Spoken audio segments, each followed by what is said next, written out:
We begin with safety fears over a popular budget airline. Thousands of Perth passengers fly with Air Asia every week. Now there are calls to have some of its aircraft banned from our skies.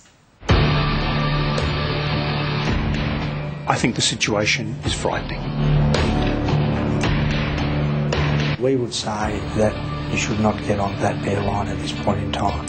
It's the popular overseas carrier ferrying thousands of Perth tourists to Bali every week. But some fear the airline isn't up to scratch. And quite simply, if it had complied with its authorisations, or more importantly its lack of authorisations, the plane would not have been in the air.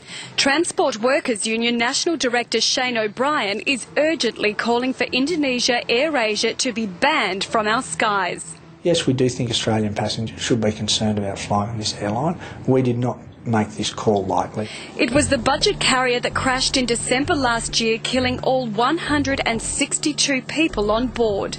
The exact cause of the crash is yet to be released publicly. It is not good enough when there are suspicions for the Australian public to continue to fly for potentially another 6 months on an airline that may repeat its errors and may jeopardise Australian lives. Shane says the safety of the aircraft is unknown unless a full safety audit is carried out. The government should release the findings of the audit prior to even considering allowing Air Asia Indonesia to operate in Australian skies. So they have a responsibility to the airline and they have a responsibility to the flying public to put this report on the table.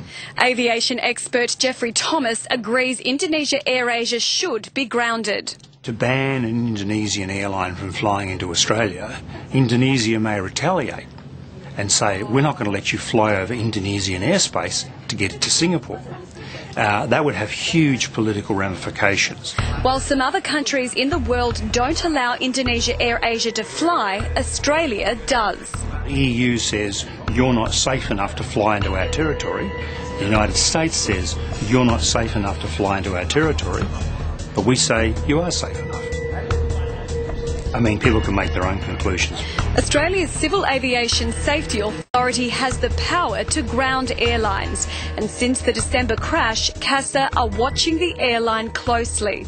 They would usually issue an airline with what's called a show cause. Show us why we shouldn't ground you. These are our concerns. These issues need to be rectified. Part of CASA's enhanced surveillance was conducting ramp inspections last month of Indonesia AirAsia aircraft, but CASA says they failed to find any safety concerns. AirAsia told us today they are unable to comment, as they would like to avoid adding to speculation, while the investigation by the National Transportation Safety Committee of Indonesia is still ongoing. There is clearly an issue with aviation regulation in that part of the world, and we believe as a union that Australians are entitled to safe and secure Australian skies. Belinda Wilkinson reporting there.